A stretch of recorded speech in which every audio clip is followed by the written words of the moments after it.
Assalamualaikum warahmatullahi wabarakatuh. Perkenalkan, nama saya Bagus Hendra Kusuma, tim dosen hukum pidana. Pada hari ini kita akan membahas mengenai konkursus. Konkursus merupakan salah satu bab di dalam hukum pidana lanjut yang masih terkait dengan bentuk-bentuk tindak pidana. Bentuk-bentuk tindak pidana sebagaimana diketahui ada 7 di situ. Ada permufakatan jahat, kemudian percobaan, kemudian penyertaan. Sebelum penyertaan ada yang ketiga tadi sebetulnya terlewat, tindak pidana penuh, kemudian penyertaan, kemudian konkursus. Setelah konkursus, residif. Ya. Jadi saya ulangi, ada permufakatan jahat. Ya, ada persiapan, kemudian ada percobaan, ada tindak pidana, penyertaan, konkursus, residif. Ada 7. Ya, oke. Untuk menyingkat waktu, saya langsung masuk aja ke konkursus.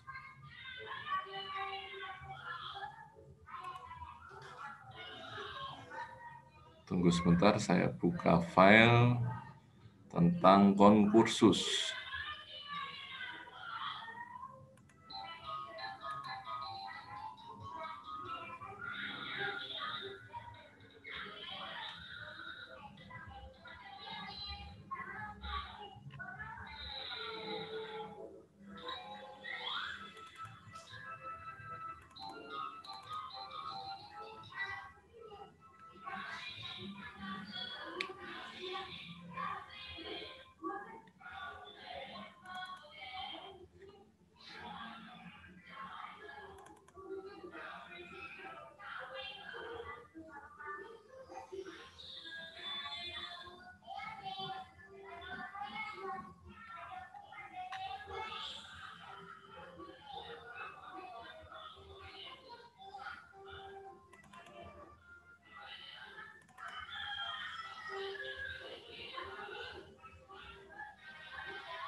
Ya, konkursus atau gabungan tindak pidana itu nama lainnya adalah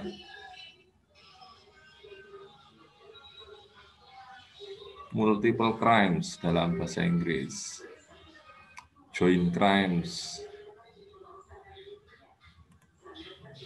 atau dalam bahasa Belandanya adalah samenloop.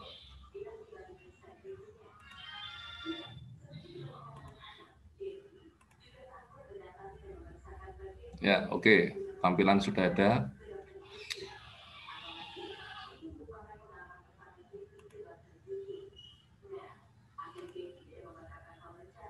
Tampilan di layar sudah ada. Jadi, konkursus itu nama lainnya multiple crimes, joint crimes, atau dalam bahasa Belandanya samenloop. Ya. Jadi masalah konkursus ini ada beberapa pandangan. Yang pertama ada yang memandang bahwa konkursus itu merupakan masalah pemberian pidana. Jadi ketika seseorang melakukan tindak pidana lebih daripada satu, itu konkursus itu masalah pemberian pidana. Apakah pidananya diperberat? Ya toh. Jadi di sini merupakan pemberatan pidana. Jadi kalau masalah pemberian pidana. Ada juga yang memandang bahwa konkursus itu merupakan perluasan tindak pidana, perluasan dapat dipidananya perbuatan, atau merupakan bentuk khusus daripada tindak pidana. Ya, bentuk khusus daripada tindak pidana berarti konkursus itu dipandang sebagai tindak pidana yang berdiri sendiri. yang bentuknya istimewa. Sama halnya seperti percobaan, sama halnya seperti penyertaan. Jadi sesuai dengan topik dalam hukum pidana lanjut, di situ ada bentuk-bentuk tindak pidana yang 1 sampai 7 tadi, mulai dari permufakatan jahat sampai residif. Nah, ini konkursus dipandang sebagai bentuk-bentuk tindak pidana. Jadi kalau yang memandang sebagai masalah pemberian pidana itu nama sarjananya adalah Hansewinkel Suringa. Tapi yang memandang sebagai bentuk khusus dari tindak pidana, yang memandang itu Pompe, Mesker, dan Mulyatno. Nah, kalau saya sendiri memandang bahwa konkursus itu merupakan bentuk khusus dari tindak pidana atau perluasan dapat dipidananya perbuatan. Nah, dari perluasan itu, maka muncul ide untuk memperberat pidana. Nah, mengambil kebijakan, ya ini perancang daripada KUHP pada zaman itu, bahwa orang yang melakukan konkursus itu pada umumnya diperberat ancaman pidananya, karena ada hitungannya tersendiri. Oke, lanjut. Nah, konkursus itu diatur dalam pasal 63 sampai 71 KUHP.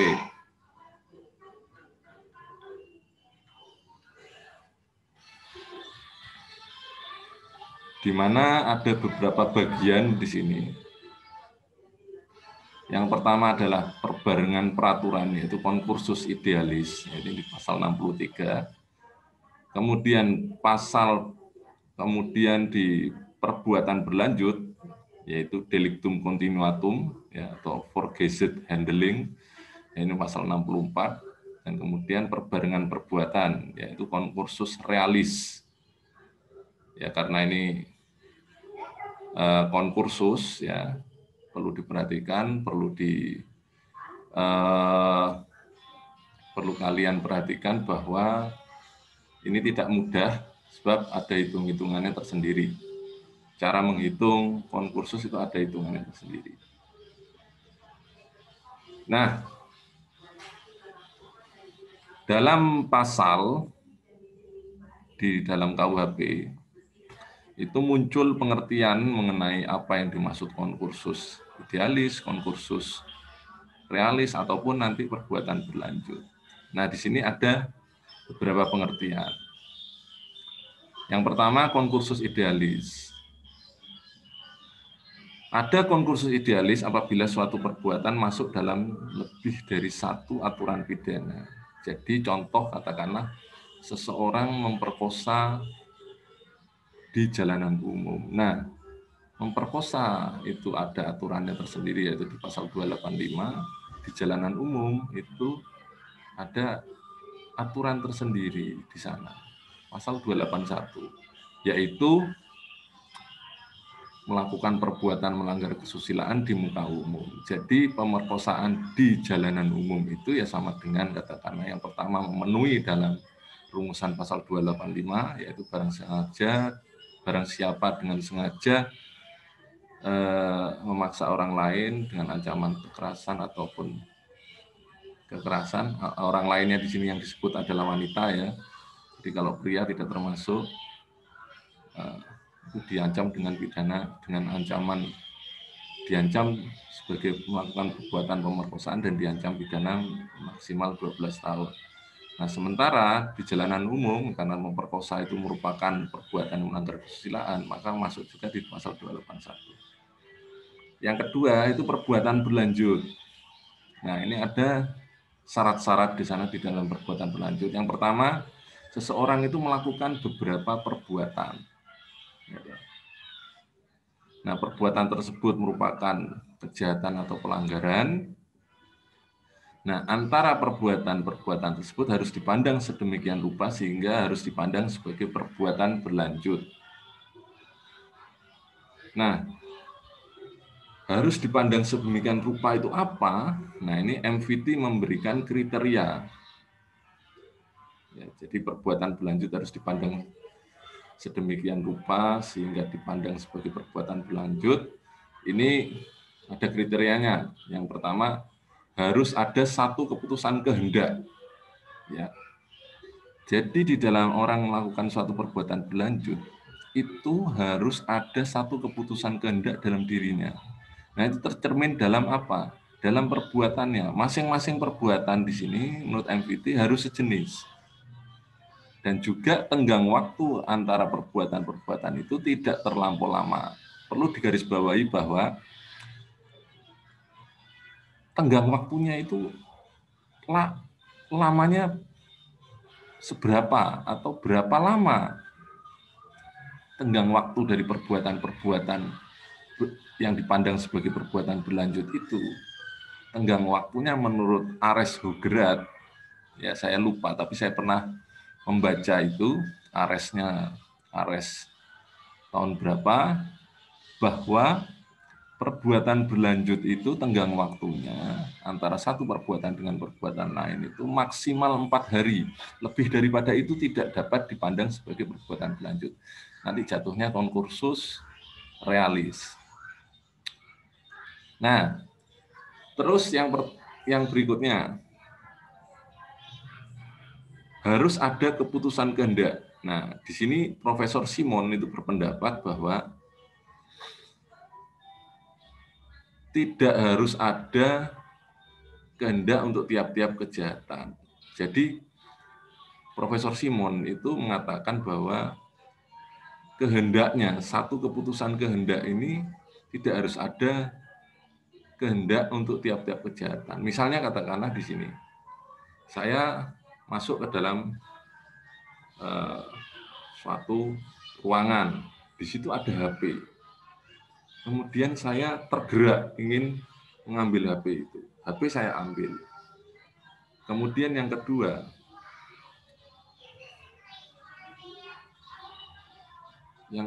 saya melihat ada jam tangan di situ. Begitu melihat jam tangan, saya ingin mengambil juga.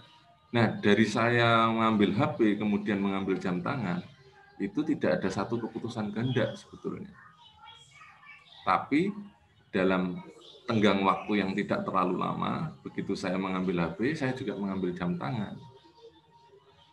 Nah, di sini Profesor Simon mengatakan bahwa kehendaknya itu berdiri sendiri. Jadi antara HP, kemudian jam tangan, seperti itu. Ya. Jadi ada kehendak yang sendiri-sendiri. Tapi beda juga misalnya katakanlah kalau yang dimaksud MVT harus ada satu keputusan kehendak. Jadi sebelumnya sudah ada bayangan dalam pikiran pembuat atau pelaku bahwa saya nanti masuk rumah, saya mengambil HP, kemudian mengambil jam tangan. Seperti itu. Ya, jadi Profesor Simon sini lebih realistis bahwa perbuatan berlanjut itu keputusan kehendaknya tidak harus ada untuk setiap kejahatan. Tapi tenggang waktu antara perbuatan itu tidak terlampau lama. Hograt memutuskan dalam Ares itu maksimal 4 hari. Nah, kemudian berdasarkan pengertian dikemukakan Simon tadi, itu tidak perlu ada perbuatan sejenis. Asal perbuatan itu dilakukan dalam rangka pelaksanaan satu tujuan. Ya. Tuh.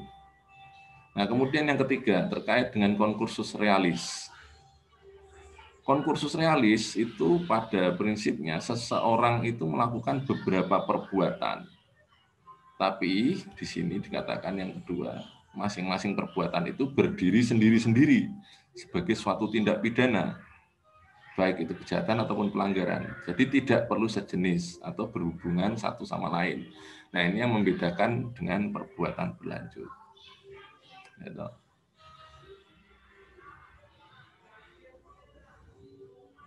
Nah, kemudian ada catatan di sini, di antara perbuatan-perbuatan yang dilakukan pada konkursus realis dan perbuatan berlanjut, itu harus belum ada putusan hakim yang berkekuatan hukum tetap. Ya. Jadi kalau sudah ada putusan hakim yang berkekuatan hukum tetap, nanti kemungkinan tindak pidana itu akan menjadi residif. Nah, nanti kita terangkan di bab tersendiri, yaitu residif. Itu yang penting. Jadi orang ngambil, misalnya katakanlah seseorang melakukan pencurian, kemudian 2 hari lagi, 4 hari lagi, atau 5 hari lagi lah, karena MVT mengatakan bahwa tenggang waktu perbuatan berlanjut itu paling lama maksimal 4 hari. Kalau konkursus realis berarti ya ambil contoh 5 hari lagi. Pada hari pertama dia melakukan pencurian. Hari ke-6 dia melakukan penggelapan. Hari ke-20 dia melakukan penipuan. Nah, itu adalah konkursus realis. Seperti itu. Jadi beda dengan perbuatan berlanjut. Oke?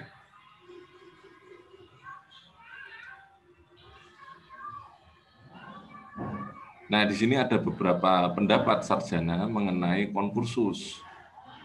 Yaitu ada beberapa di sini. Ada beberapa hal di sini. Kayak Hasselwinkel Suringa itu mengatakan bahwa ada konkursus idealis kalau perbuatan itu memenuhi rumusan delik, ya toh. Masuk pula dalam peraturan pidana lain. Ya, jadi sekali berbuat lebih dari satu aturan, dia melanggar. Ya toh. Nah, kemudian di sini dikatakan bahwa ya ini contohnya tadi yang saya katakan bahwa memperkosa orang di jalanan umum. Ya ini perbuatan ini selain melanggar pasal 285 juga melanggar pasal 281. Kemudian pompe konkursus idealis itu apabila orang yang melakukan suatu pekerjaan konkret diarahkan pada satu tujuan yang merupakan benda atau objek daripada aturan hukum. Contoh, bersetubuh dengan anaknya sendiri yang belum berusia 15 tahun. Perbuatan ini masuk dalam pasal 294, itu perbuatan cabul dengan anaknya sendiri yang belum cukup umur, dan pasal 287, bersetubuh dengan wanita yang belum berusia 15 tahun. Nah ini, jadi sama sebenarnya dengan Hasselwinkel Suringa.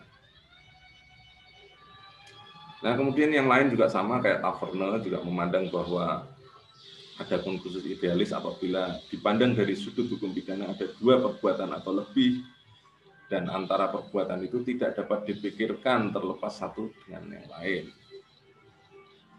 Contoh, orang mengendarai mobil di malam hari dengan keadaan mabuk dan tanpa lampu. Selain katakanlah dia melakukan suatu perbuatan yang melanggar aturan lalu lintas, dia juga terkena aturan juga mengendari mobil dengan keadaan mabuk, yaitu mabuk di tempat umum, dia nggak boleh di situ. Nah kemudian Van Bemmelen, ada konkursus idealis apabila melanggar satu kepentingan hukum dengan sendirinya melakukan perbuatan yang lain juga. Nah ini sama sebetulnya. Nah terkait ini sistem pemberian pidana. Jadi ini yang paling sulit sebetulnya di dalam konkursus. Yang pertama konkursus idealis. Nah, konkursus idealis itu sistem yang dipergunakan adalah sistem absorpsi. Absorpsi yaitu menjatuhkan pidana pokok yang terberat. Jadi misalnya ada contoh, seseorang memperkosa orang di jalanan umum. Pasal 285 KUHP yaitu tentang pemerkosaan, dan pasal 281 KUHP itu berbuat asusila di melanggar kesusilaan di muka umum. Nah, ancaman pidana daripada memperkosa itu 285 itu 12 tahun penjara. Dan pasal 281 itu 2 tahun 8 bulan penjara. Berapa ancaman pidana maksimum yang dapat dikenakan? Yaitu kita ambil yang terberat, absorpsi. Yaitu 12 tahun. Ya, ini persoalannya mudah kalau pidananya sama-sama penjara atau sejenis. Nah, kemudian apabila hakim menghadapi 2 pilihan antara 2 pidana pokok yang sejenis, yang maksimumnya sama, maka menurut VOS ditetapkan dengan pidana tambahan yang paling berat. Ya toh? Kita dapat cek di pasal 12 KUHP, di situ ada 2 jenis pidana. Pertama pidana pokok dan pidana tambahan. Nah, itu tidak boleh dibolak-balik. Kenapa? Karena ini berkaitan dengan konkursus. Ya toh? Berkaitan dengan konkursus.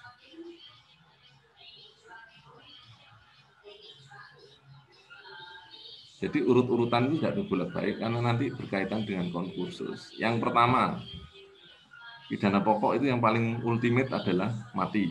Kemudian yang kedua penjara, yang ketiga kurungan, yang keempat denda. Dan yang kelima adalah tutupan, yaitu ada berdasarkan Undang-Undang Nomor 20 Tahun 1946 ya, tentang pidana tutupan. Nah, itu ditambahkan di situ.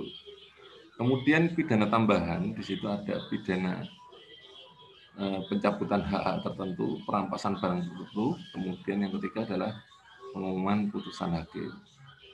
Nah, misal katakanlah ada pelaku melakukan tindak pidana, diancam dengan pidana penjara 5 tahun.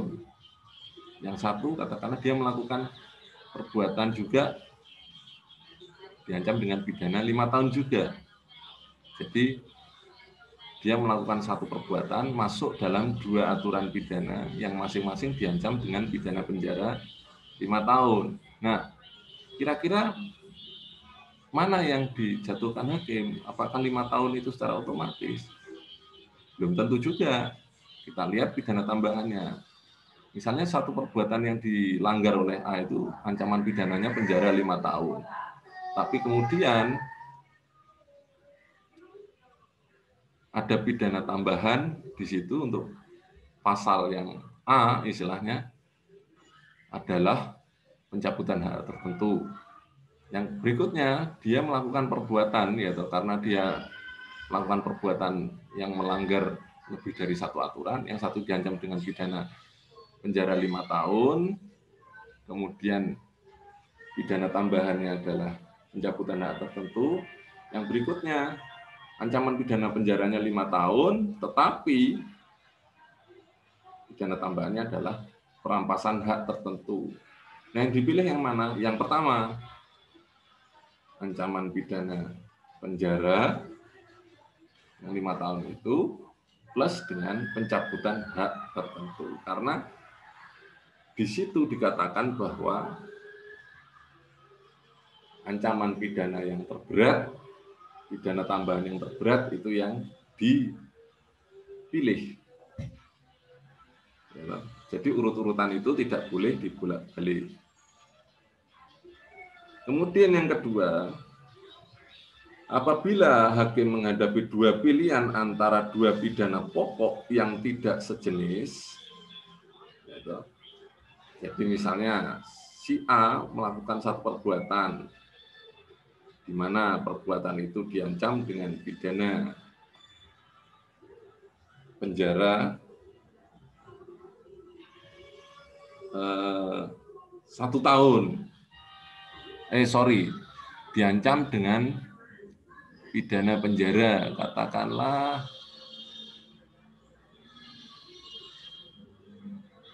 1 bulan. Gitu. Ya, ini misalnya tindak pidana yang ada di Perda lah misalnya. Diancam, ini Perda enggak boleh penjara. Kira-kira, pokoknya gini. Jadi apabila hakim menghadapi 2 pilihan di antara 2 pidana pokok yang tidak sejenis, maka penentuan pidana yang terberat didasarkan pada urut-urutan jenis pidana yang tercantum dalam pasal 10. Ambil contoh gini aja lah, secara ilustrasinya. Hakim memilih antara 1 minggu penjara, 1 tahun kurungan, dan denda 5 juta rupiah. Maka pidana yang terberat adalah 1 minggu penjara. Kenapa kok dilihat ininya? Yang dilihat adalah urut-urutan berdasarkan apa yang dicantumkan dalam KUHP. Bukan berdasarkan lamanya waktu atau banyaknya uang yang ditetapkan. Jadi saya tekankan lagi, yang dihitung bukan berdasarkan lamanya waktu, bukan berdasarkan bobot, tetapi urut-urutan yang ada di KUHP. Kemudian yang berikutnya, dalam pasal 63 ayat 2, diatur ketentuan khusus yang menyimpang dari prinsip umum dari ayat 1. Jadi seperti ini, di 63 ayat 2. Jadi lex specialis derogat lex generalis. Itu prinsipnya. Jadi seorang ibu membunuh anaknya sendiri pada saat anaknya dilahirkan. Nah, perbuatan ini masuk dalam pasal 338 KUHP, 15 tahun penjara, dan pasal 341, 7 tahun penjara, yaitu membunuh anak yang baru dilahirkan. Maka ancaman pidana yang dapat dikenakan adalah maksimum 7 tahun, bukan 15 tahun. Karena itu merupakan lex specialis derogat lex generalis. Kalau yang di ayat 1 itu absorpsi. Ancaman pidana terberat yang dijatuhkan, 63 ayat 2 adalah lex specialis derogat lex generalis. Ya, oke, itu.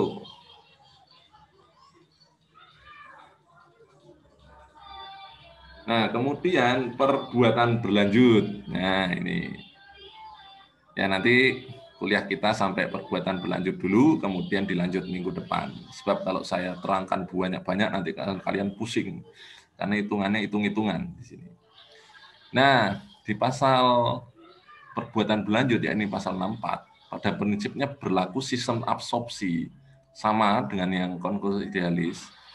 Jadi apabila seorang melakukan perbuatan berlanjut kemudian ancaman pidananya beda-beda, maka diancamkan pidana pokok yang terberat. Itu 64 ayat 1. Nah, kemudian 64 ayat 2 dalam hal pemalsuan mata uang dan pengerusakan mata uang, ini ada aturan khusus. Jadi A memalsu mata uang, pasal 244 dengan ancaman pidana 15 tahun. Kemudian mengedarkan mata uang palsu dengan ancaman pidana 15 tahun juga. Maka ancaman pidananya 15 tahun penjara. Ya. Di situ. Jadi pemalsuan mata uang.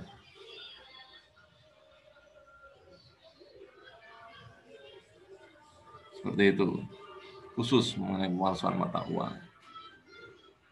Yang berikutnya, pasal 64 ayat 3, itu merupakan ketentuan khusus dalam kejahatan ringan yang terdapat dalam pasal 364 KUHP, pidana ringan, pasal 373, penggelapan ringan, 379 penipuan ringan, pasal 407 ayat 1 pengerusakan barang ringan yang dilakukan sebagai perbuatan berlanjut. Apabila nilai kerugian yang timbul tidak lebih dari 250, ya, jadi kita hubungkan dengan perma sekarang ya, dikalikan 10.000, gitu. Berarti 250 kali 10.000 berapa ya? 2,5 juta, ya toh? Maka aturan pidana yang berlaku untuk kejahatan biasa di situ. Jadi misalnya ada orang melakukan pencurian ringan, 1 kali, 2 kali, 3 kali, 4 kali, 5 kali, 6 kali, 7 kali, misalnya seperti itu, dalam tenggang waktu yang tidak lebih dari 4 hari. Nah, di situ berarti nilai kerugiannya 3 juta rupiah. Maka aturan pidana yang dikenakan pada perbuatan berlanjut itu adalah pasal 362 KUHP-nya. Seperti itu. Begitu juga ke pasal 372, begitu juga ke pasal 378, begitu juga ke 406. Gitu. Apabila nilai kerugiannya lebih dari 2,5 juta. Kalau yang tadinya sifatnya delik-delik pencurian ringan, itu kan harusnya dipidana dengan berdasarkan pasal pencurian ringan. Tapi kalau nilai kerugiannya lebih dari 2,5 juta, ya, kenapa kok bisa jadi 2,5 juta? Ada Perma nomor 2 tahun 2012, yakni segala pidana denda yang ada di KUHP dikalikan 10.000. Seperti itu. Oke, mungkin itu pada hari ini yang kita dapat sampaikan, yang tim hukum pidana dapat sampaikan. Kurang lebihnya mohon maaf. Apabila di dalam penyampaian ada yang kurang jelas, mahasiswa dapat menanyakan di pertemuan berikutnya. Jadi perkuliahan saya bisa katakanlah dengan video, bisa juga dengan Zoom, seperti itu. Ya. Karena dalam masa pandemi ini kita dilarang untuk bertemu langsung, bertatap muka langsung. Semoga katakanlah pandemi ini segera hilang, kemudian kita dapat bertemu langsung sehingga penyampaian materi dapat lebih jelas. Sekian dulu. Wallahul muwaffiq ila aqwamit thoriq. Assalamualaikum warahmatullahi wabarakatuh.